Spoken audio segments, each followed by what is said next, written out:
from the high desert in the great American Southwest. I'm Art Bell. Slamming into your radio like a supercharged nanoparticle of unobtainium. My name is George Knapp. I'm Richard Serrett. This is Connie Willis. I'm George Norrie. Welcome to Coast AM. It's great to be here. Welcome to Coast PM, the number one unofficial Coast AM podcast. We are a podcast where two brothers analyze the world's largest overnight paranormal radio show known as Coast AM. My name is Paul, here with my brother Chris for the special patrons only episode. Oh, that's right. Well, I forgot this was just patrons, dude. So happy to be here, Paul. Do you not want to do your intro? No, dude, I don't do intros on the Patreon, dude. This is for the good. This is close friends, dude. Oh, I liked it, though. All right, well, we were going to do, I'm the George R.R. Martin to your book 6 of A Song of Ice and Fire, and that it's taken us almost a year to give you this episode. Over a year, Chris. Over a year. Oh, over a year. Oh, my Lord. It is. I can't believe, yeah. It's almost October. We've been doing this podcast for over a year. I know, it's a little shocking. We have not talked Mel's Hole since July of 2022 to the point where I had to repost the first Mel's Hole in the Patreon just because I was worried that people either hadn't listened to it at all because it was episode 8, if you can believe that. Episode 8? Yeah, and as you know, we've gotten a lot of listeners since episode 8, and I don't know if everyone's listened to the archive. Yeah, that was in July. Dude, I was going to say, that's going early in, too. Yeah. Great job producing this, Paul.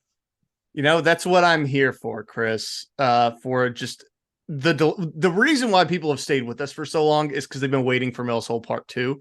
That's right.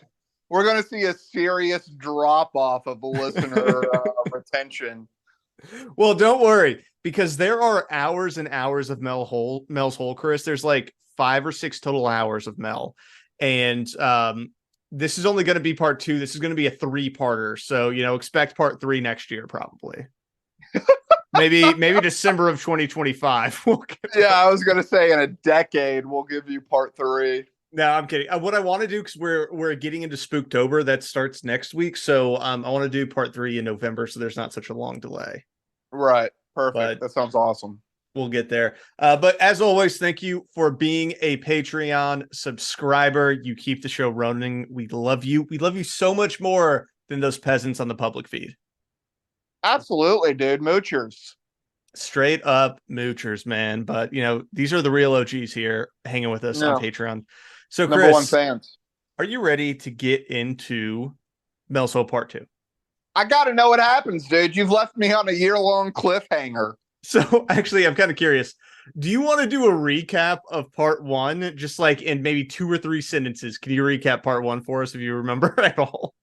So, we got Mel, who's up in Oregon, and he finds a hole in his backyard that people have just been throwing trash in for decades, apparently. And so he finally decides, hey, I wonder how deep this thing goes.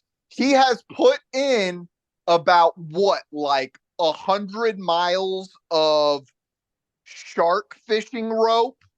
I think it was around 80. Naturally had because he was a shark fisherman as well. Yeah. And so, and I remember specifically Art being a little upset because he was putting old television ray tubes down into the hole, which Art was very ticked off because he's like, I think you're going to have an EPA problem there, buddy. Yeah, because there's groundwater and you're not allowed to throw television tubes down holes. Yeah, because there's like radium in them. Yeah. That's like pouring just like oil down a hole or like, I don't know. It's actually worse because there's nuclear material. Oh, is for real? Yeah, I'm pretty sure. Well, there you go. Don't do that. And the only other piece I'll add to that, though, Chris, is that he did also share a story about someone who threw their dead dog down the hole that then came back to life. Yes, I forgot the pet cemetery aspect of it. Yes, so a little pet cemetery, but, you know, relatively tame. I have a bottomless hole, and I can't find the bottom of it with my shark fishing line. And the only other correction I'll add in is that it was in Ellensburg, Washington, not Oregon, but basically the same. Yeah, Pacific Northwest. That was close enough. Same thing. I also remember Art being very, very on board to have an expedition down the hole. To send people into the hole. Yeah, he was very into it. And he had a lot of callers who were volunteering to go down in cages as well, which was quite fun. That's right. So, okay. So Mel convinces Art to go on the show again. So, Chris, the way that we ended our last episode is that Art had gotten a second fax from Mel claiming that he had gone back to his property one day and it was barricaded up. There were a bunch of people there, like with guns, military personnel, and they were not allowing him onto the property, claiming that there was a plane crash, even though Mel didn't see any smoke. Right. So they wouldn't let him back on. And when he was like, well, it's my property, you have to let me on. And then they started threatening that they were going to find a drug lab on the property to keep him off. That's right. Yeah, they were starting to be, it would be a really bad, it would be a shame if something bad happened to you.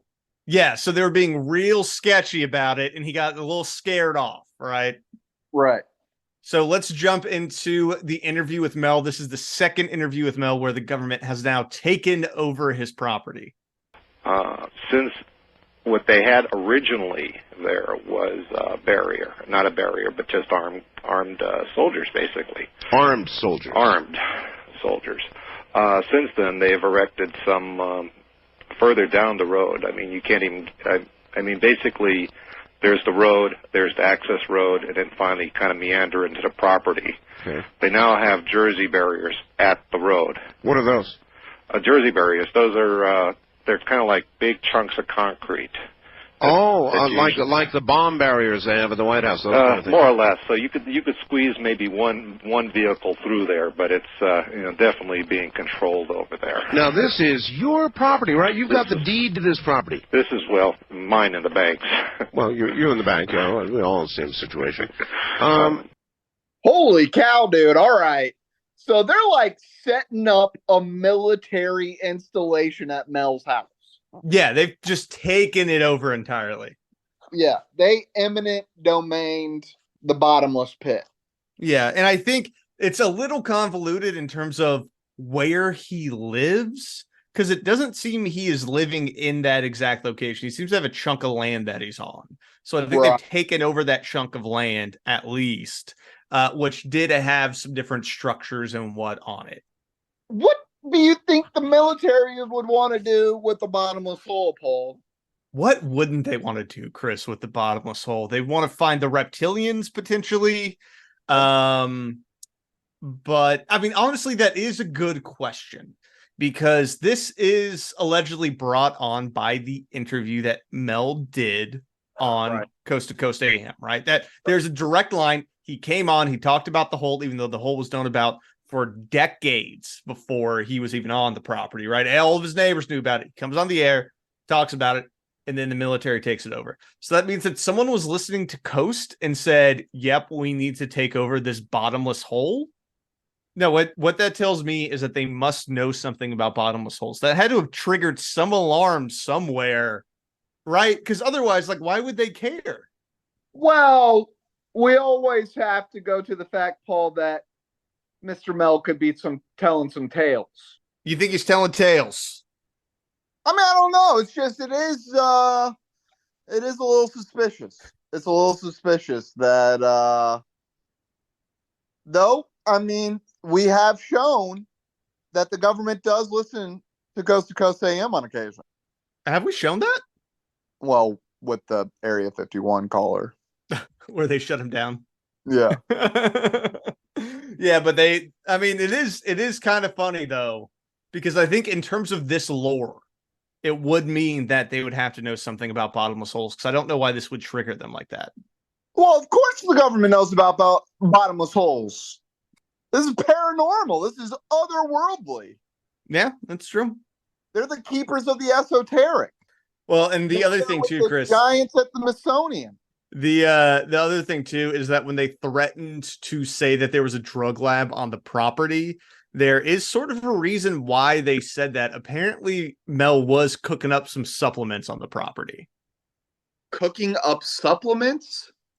And I was insistent about my property rights, and he seemed to indicate that this might not necessarily be my property in regards to the drug lab. So, but the problem is, I do have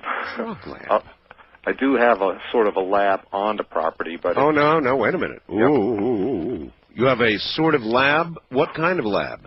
Well, I work working in the alternative health field here and on the property, and that's one of the reasons, and this can all come out now. I imported some plant life from northern Nevada. They were Native American plants that the Indians used there for treatment of various illnesses, mostly cold and flu. Yeah. Anyway, so we, because of the nature of the climate, and it's very similar to northern Nevada, we thought we would cultivate these plants, and then My dude was importing peyote. Do you think that's what it was? I guarantee you that's what it was. He claimed that there was nothing illegal about it, but it sounds like there was something illegal about it. Native American plants from Nevada that are supposed to help you? Yeah, dude. Peyote. That's a possibility, man. But that's the big problem, is that Mel's like, yeah, I do have a lab on the property, so they could get me.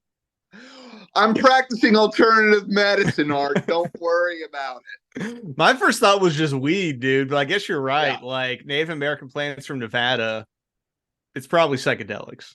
Equals peyote, dude. Or some other thing I haven't heard of. You know, if Mel is not lying, maybe that explains the bottomless pit, is that he's been getting a little high on his own supply. He's getting high on his own supply. He's got a bottomless pit and it's just like, there's not even a hole there. There's just a giant trash pit that Mel's been throwing glass PV tubes at like an old refrigerator. It was just like a slightly darker patch of dirt that he was just like, whoa, man. It's bottomless. I've never done peyote, but I imagine that you could potentially see a bottomless pit on that. Oh, yeah. That's the least shocking thing in the world. And then, yeah, the ATF agents or DEA or whoever these people are like, what, sir, why do you have about a metric ton of peyote on your premises? I mean, he claims it wasn't illegal, but who really knows there? Well, here's the thing. Not knowing, there could have been whole Native American like psychedelic and or, at least mind altering substances that weren't actually scheduled, right? Yeah, that's a good point. So it could have not been illegal, you're right. Right, it could technically not have been illegal. Yeah, so, because, I mean, they have to find out about it to be illegal. It has to be a problem to be illegal. Or it's like federally illegal and it wasn't illegal in Washington. Yeah, something like that. You know what I mean? I mean, those crazy Pacific Northwesterners, dude, they have some different rules than the rest of us. Yeah. Well, the sketchiness continues, Chris, because not only has the government taken control of the land, Mel is apparently getting some offers to buy the property. Today on my answering machine, I had a message from my real estate agent. Oh? And he says that he had someone who is very interested in purchasing my property, and would make me a very generous offer. Now, I haven't gotten back to him, but I think we can put two and two together here. Somebody wants to get their hands on my property. So what are you going to do, Mel? Are you going to accept the, quote, generous offer and get out of this with your skin intact and a few bucks, or are you going to fight? Well, That's a good question. That's one of the reasons why I didn't get back to my agent today. Is that I wanted to sit down and think about it before I did anything. I don't know what their so-called very generous offer is. Paul, I have a theory about who this potential buyer may be. Who? I believe it may be the individual dumping thousands of pounds of meat over in New Zealand. That would make sense. Someone who has a lot of things to get rid of. Somebody who has a ton of trash. Oh, wait. Our Patreons aren't going to know that reference yet, are they? No, they're not. That's okay, though. You'll find out next episode. It's hard to keep track. It's Next hard to keep public track. feed, that's going to be a great joke. Dude, yeah, wait for the drop and then come back. And You're going to love come that back joke. to this spot. Dude, I didn't even catch that, yeah. I think I may have done that on the last Patreon, too. Dude, well, it's just like the Patreons come out so immediately and the public feed is delayed. Like, Right. we don't delay our Patreons. Like, y'all get this shit the moment we pump it out, dude. Pretty much, yeah. So, but I think it is interesting, though. Someone's trying to buy it. Could be the feds. Who really knows? Give them a sweet offer. If you had could you just throw a bunch of nuclear material down into the bottomless pit? I mean, that's basically what we do with nuclear material, isn't it? Like, we put it inside of mountains. Like, Yeah, honestly, a that is bottomless true. pit's kind of a better idea. The closest thing we got to a bottomless pit is deep within a mountain. Yeah, it's somewhere in West Virginia. Yeah, that's horrifying. Yeah. Well, the other thing too, Chris, so he's getting these sweet offers, and apparently he's been doing some digging into the history of the hole, and then finds something pretty peculiar out about it, kind of relating it to Stonehenge.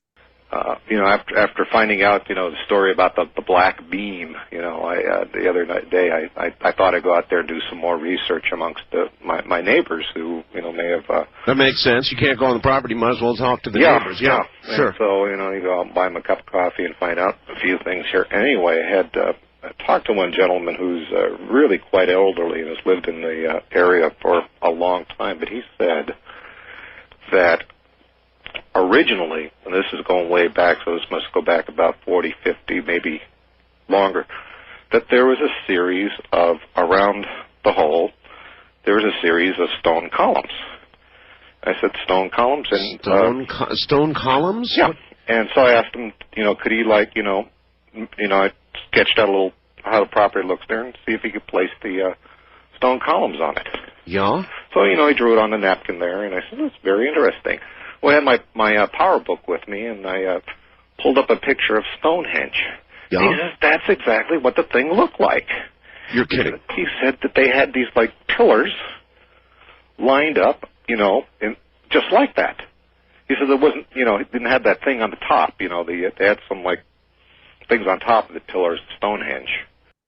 Dude, that was one of the things I forgot about Mel a little bit, was how good he was at weaving in other mythos into his bottomless pit. Yeah. So now we got Stonehenge on top of being able to resuscitate humans. Because this is all flooding back memories. He said that in his will, he has it that he is supposed to be disposed in the hole. Mm-hmm. So this is a man who knows how to spin a yarn. And that's something that Kenny Boy actually commented on one of our Patreon posts. Was I'm really starting to think that Mel was some sort of writer, kind of like the Area 51 caller turned out to be a pretty successful comic book writer, which I think was a really good point by Kenny, because that's what this kind of sounds like to me. And we'll get more into it in part 3 too. But he starts weaving a lot of things into this, and he does it really well, especially for the first 2 shows, which I honestly, kudos to Mel. I think he did a good job of it. But yeah, he's like, all right, I got this hole here. How do I fit in some other cool esoteric stuff? And Stonehenge is a good one. But here's my problem with that. Where the hell did the giant stones go? Into the hole. They went into the hole. They fell into the hole. Somebody has pushed the giant boulders into the hole, dude. They're covering it up. But who would do that? Because if the government wanted to cover this up, they would have taken control of the hole when they found out about it. I just don't buy that Stonehenge was around the hole. And then someone, like, how would you, because you can't just knock Stonehenge over, dude. Those stones are gigantic. Like, the question is, how was it even built? Like, you would need machinery to do that.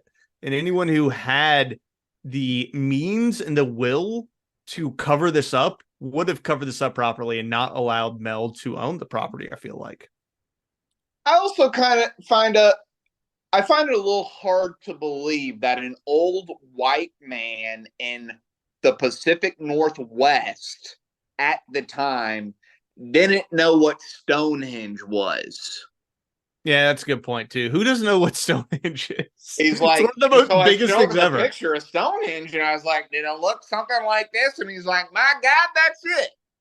Like, I know country boys, dude, and they know what Stonehenge is. They know what Stonehenge is, dude. That was like, dude, that's like big, dude. That's British. You know, it's like a little connected to like King Arthur and stuff like that. Like, they know about it. Yeah, and it's also esoteric, dude. And if there's one group that is conspiratorial, dude, it's old rural white men. Yes. Come on. Yeah, dude. And like, also, who most likely to be history buffs? Yeah, also true. Also true, dude. Granted, you know, they're like reading about submarines and B-52 bombers, but you still got a deeper appreciation for the deeper long-term thing. And I think Stonehenge is flat in on that. So for me, that was just one of those, you know, sometimes you can add too many details to a story. Yeah, yeah. And once you start adding too many details, and if you don't keep everything straight, it can be your undoing. Yeah, and that's the thing too with Mel's Hole is I feel like he nailed the first one. He started losing footing on the second one a little bit because the first one was great because it was just like there's just a hole, dude, and I don't think there's a bottom, right? There wasn't much more to that call, honestly, besides like someone told me a dog came back, but I don't know about it, but that's just what I heard. Right. It's most of what it was. It's pretty simple. And then him throwing trash into it, and then him doing the shark fishing line. The shark fishing line, yeah. And here's the other thing about this too, Chris, is that this also is the perfect reason for him to not be able to get a picture of the hole. You can't get photographs, Mel. I'm sorry to interrupt, but I asked you about photographs. They won't let you close enough to take any photographs. I was afraid to take pictures of the guards, to be honest with you. No, I understand. How about a drawing, Mel? Can you get us a drawing? Yeah, I could do that. I had a question for you. The night that I talked to you, said you got another fax about another anomalous hole. That's right. Colville area. Oh, that's right. So I thought that was interesting because Art started asking about taking pictures and he's like, no, I can't because the feds are there or whatever. And then he immediately segues the conversation to another hole, which I felt was a distraction. Oh, like 100%, dude. It was misdirection. Yeah, because also it's like, why, if you're here and you're just pumping fishing line down this hole, why didn't you ever think to take a picture of the hole? Ever. You never once, I mean, I don't know, I don't remember how long he owned the property, but it was like more than 3 days. It was a long time. He was there for a bit. Enough time to put a freaking lab on it. Right, yeah. Take pictures of the hole. Yeah, enough time to put miles and miles of shark fishing line down the hole. But he never had time to take one picture of the dang thing. Yeah, man has a camera, right? Like, there's no way he doesn't have a camera. He could have taken a picture of this hole. Yeah, even back in the day, dude, you could get a disposable camera. You know what I mean? This isn't magic by this point. And if you are intrigued enough by the hole to, number one, drop like miles and miles and miles of fishing line down it into fax Art Bell about it. You take a picture. Mel is just a J.O. Glass. I'm really suspecting that. Yeah. Brian J.O. Glass, the man behind the Area 51 caller, is who Chris is referring to there. And if you haven't listened to the Frantic Area 51 caller episode, go listen to that. I don't know what you're doing. Yeah, dude, our patrons have listened to that one, I feel like. They have to, man. That one's classic. But so we got all this laid out, right? We're getting a little sketchy about Mel now on our end, but Art's still fully bought in, and he starts getting real righteous about property rights now. We were going. I had Mel. I'm telling you, I've got volunteers who are willing to go down in your hole, but now that's obviously not going to occur because they have your hole. I mean, this is outrageous. This is your property. Yeah, it is my property. That's the incredible thing. I could not step 1 inch onto my property. You know, my deepest incursion only got me onto the access road. I mean, I still got. I was kept way away from that thing there. How far is it from the access road where you were stopped to the hole? Oh gosh, you'd have to travel. Oh gosh, I would say it's from the access road. Kind of, it's very hilly ground over there, so you kind of have to go around all the low spots there. You might go about 1.5 miles or more. You can't even see. I don't know, dude. I don't know. My whole mind is ruined now thinking about Mel just making all this up. Yeah. You're starting to lose the infinite hole. I'm losing the infinite hole, and I'm thinking that this may be like the DEA stopping him from making whatever drug recipes he was coming up with out in the middle of nowhere, Washington. Yeah. Well, the really fun thing is that Art now wants to storm the property with media, which I think is pretty fun when adding into this lore here. Not a big fan of eminent domain or Mr. Arthur Bell, huh? Yeah, dude, he's old school conservative radio. You know what I mean? Like, government, stay off my property. Yeah, like pure libertarian. Yeah, very much so too. I miss those kinds of conservatives. They've gone a little off the rocker now, but like this is that old school stuff where it's like, leave me alone. I respect that.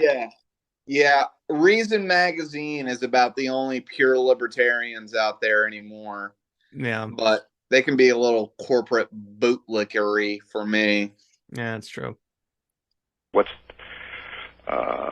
We're big on property rights here. Yeah, this is your hole, not theirs. And we're very, very militant about that. And they say, how can they do that here? The truth is, if they say a plane crashed on property, yeah, and I don't have any evidence of that, but I expect to see some smoke.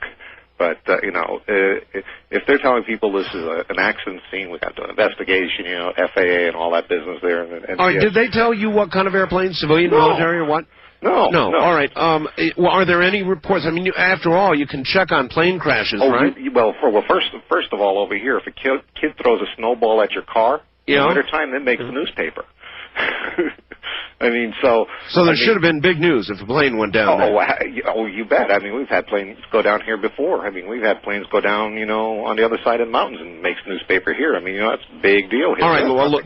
Then instead of a crowd of civilians, maybe that was a bad idea. How about a crowd of media? I could get Seattle media by your side and go marching right up to that group. Right up to the barrier. Yeah, and then I end up being a convicted drug cooker. Getting the media involved. I bet Art did have a lot of contacts, though. Oh, dude, he's one of the biggest radio shows. He had, 10 to 20 million listeners in, 96, 97? He had connections, man. He could have done that. And that's the thing, too, is that after all of these first 2 episodes, Ellensburg, Washington was stormed by media because of Coast to Coast AM, of people trying to find this hole. It just happened naturally. If Art had actually tried, it definitely would have happened, dude. Right. Well, and also I'm just thinking, like, I'm sure a lot of people did get pretty ticked off for Mel being Yeah. like, this is your property. They've given you no indication as to what they're doing on your property, but they're not allowing you to use it.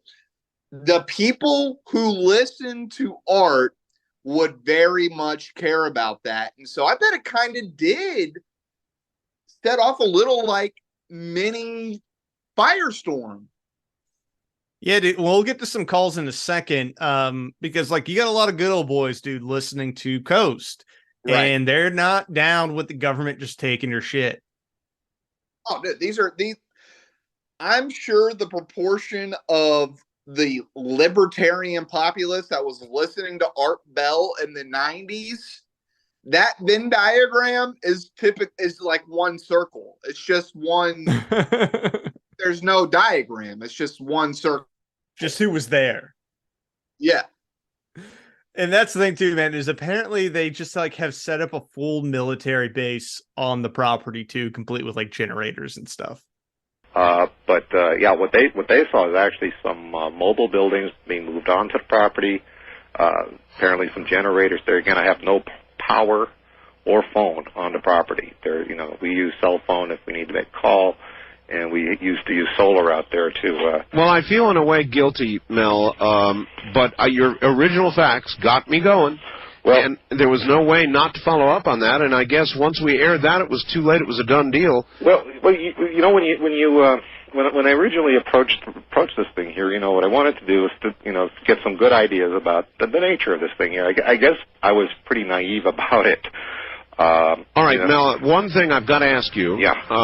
Don't think me rude, but I've got to ask, Mel. Yeah. That's not a drug lab you've got out there, is it? No. We are working with Native American plants. They're plants that Native Americans used. Not a drug lab. Specificity on the Native American plants definitely makes me think these are psychotropic plants that either are allowed within state government of Washington and are federally illegal or something along those lines. Yeah, and there's something there too about like if we are to say that Mel's just making this all up, the mysticism around Native Americans, especially in the 90s, I feel like there is like a little flair there of like, no, I'm working with like Native American plants while I'm next to this infinite bottomless hole that has been here forever. I don't know. There just feels like he's going for like a vibe, you know what I mean? Like a general mystical vibe. And I think the Native American and plants then had adds to that. Stonehenge around it. And again, Yeah. I'm getting these waves of nostalgia. I remember there was like the random clip of him being like, well, I'm sitting here looking at the full moon going on to the hole. And well, I was just thinking that like, I don't remember how he connected it, but like there was some weird, like kind of druidic mysticism there. Yeah. He's kind of drawing in on that vibe. Right. For sure. That naturalist, like Wiccan vibe, dude, of like nature and the earth and the whole, And I just love the fact that it is all about a freaking hole. He's like, I just have a hole in my property. And we're going to talk about it for hours. It is incredible. And it's so funny because we live in a world now in which Mel's hole can't really exist. Yeah. And that's a shame. Like, you could pretty immediately tell, was there a hole somewhere in this city of Washington very, very quickly. And I'll be honest, dude, I have gone on Google Earth and I have searched for this hole based on the coordinates that he has provided on other episodes, and I have not found a hole. You're not going to. I know. You're not going to find a hole. He was taking those Native American supplements. Yeah. And he's envisioned the hole. And I think, funnily enough, Paul, I think the hole may symbolize American capitalism and the infinite greed that manifests the whole thing. where he just keeps going deeper and deeper. Is that what you're saying? Like how he And keeps so, extending right. this story? This Mel's hole is the God hole. And the more stuff we try to fit into the hole, the deeper the hole actually becomes. You mean it's the hole where God used to be? That's Is that what you right. mean by God hole? Okay. Yes. That we're filling with the almighty dollar. Right. But it's material. It's we can never be satiated. It's infinite, bottomless. This And is where we will attempt and destroy ourselves to fill this hole. and that's where we need our new Messiah. Yeah, our digital Messiah. Our digital Messiah. He's coming, dude. He's coming. I'm surprised it hasn't happened yet. So, have you heard the news? Chris, you'd mentioned how Art Bell's callers are going to be revved up by this. Oh, dude.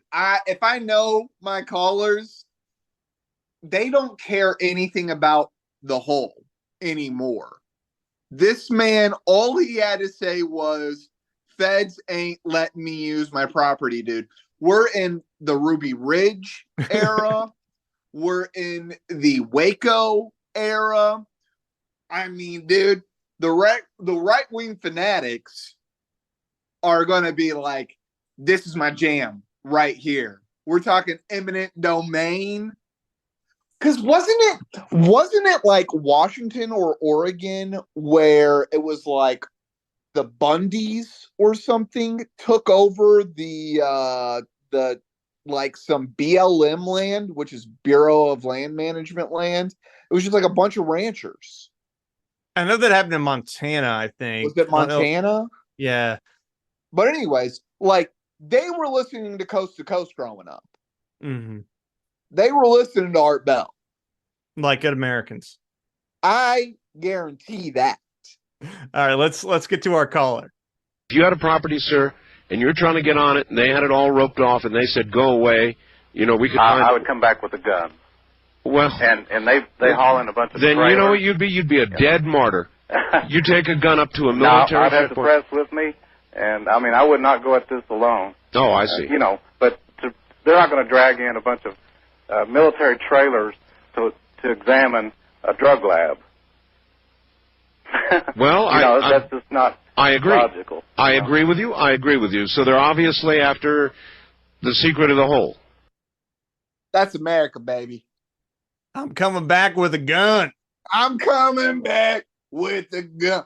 You tell me how to use my land, government? I'm coming back with a gun. Got to show them, dude. That's the thing, man. There were a lot of calls like that too, where it's just like you got to storm it, dude. You got to get the cameras, and that way, if they shoot you, the world will know.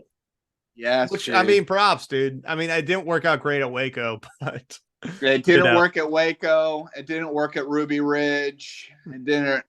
It's never really whatever happened in Dog Day Afternoon with Al Pacino and his boyfriend.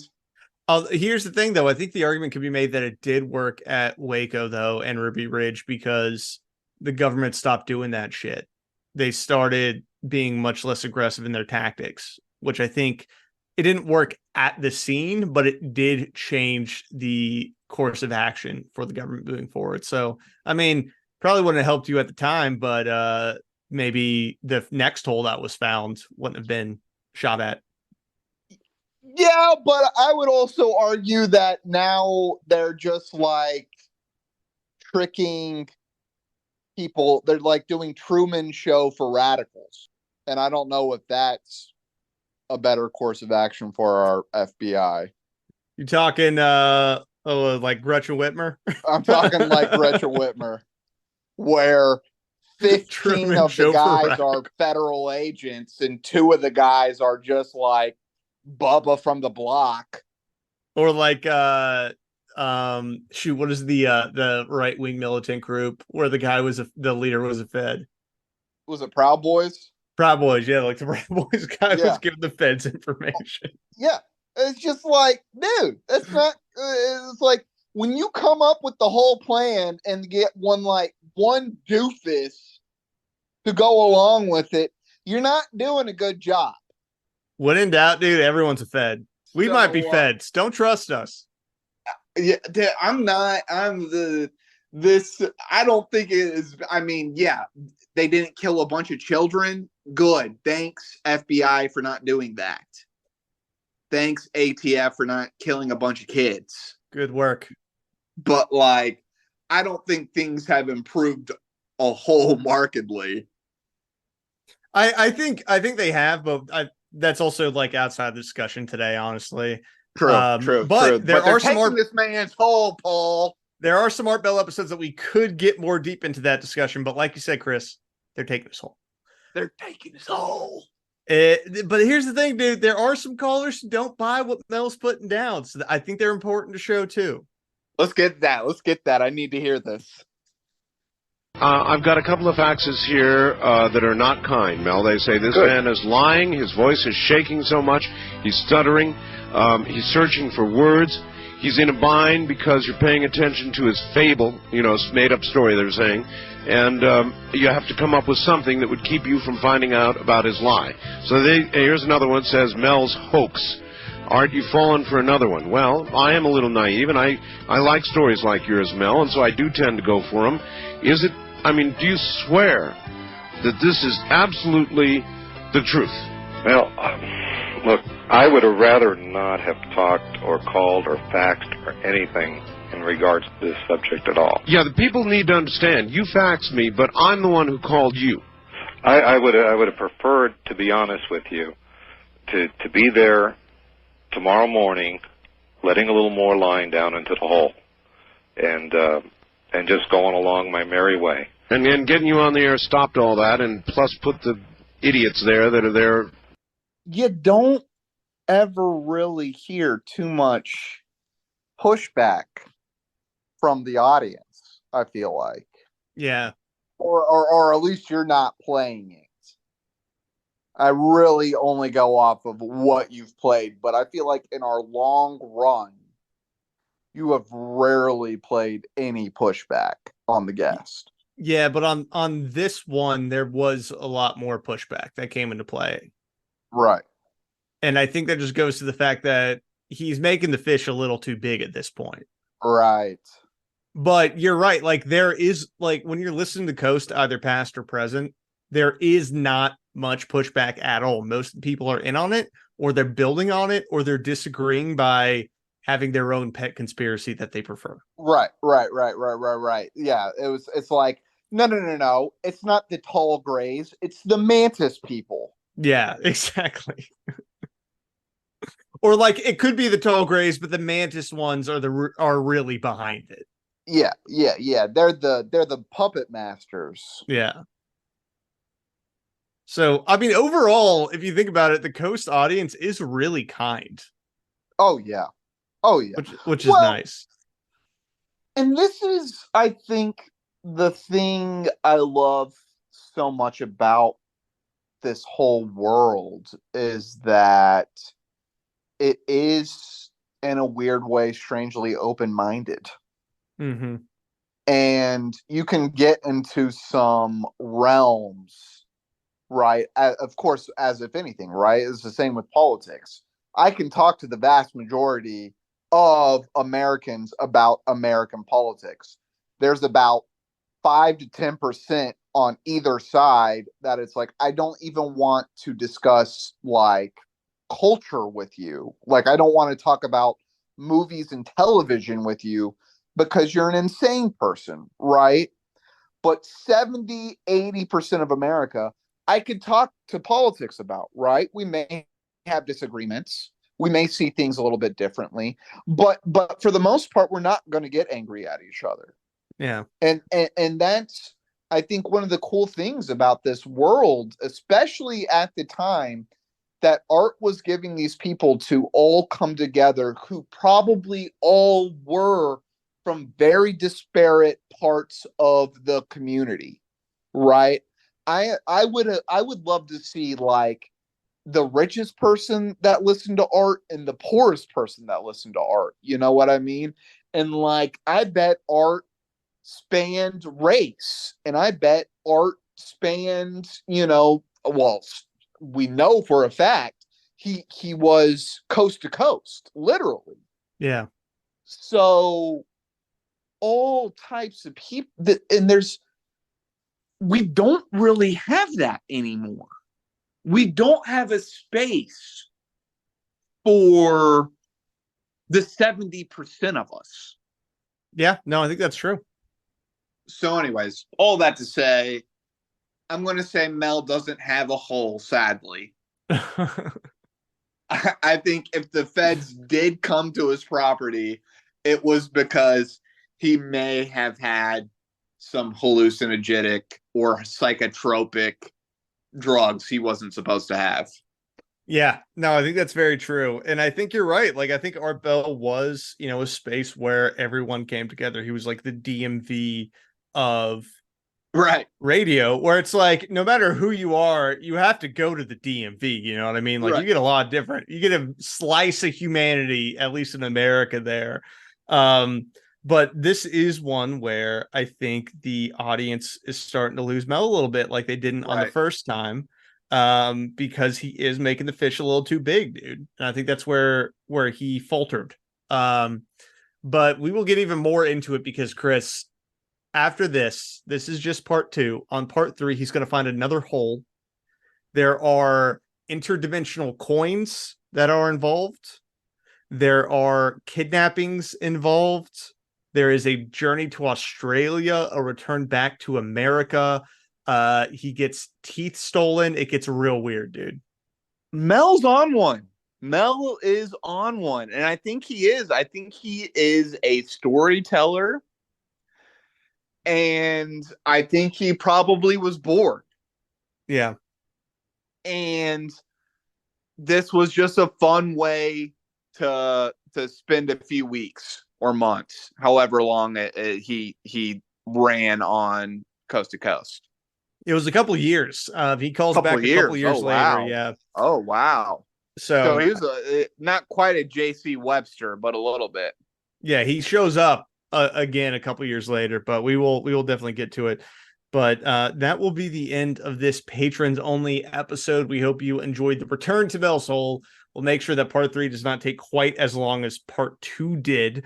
But thank you for being a Patreon subscriber and not a mooch, dude. 10 out of 10 for all of you listening right now. And we will be back with more extra content for you all soon. Chris, any parting words? All conspiracy, all the time.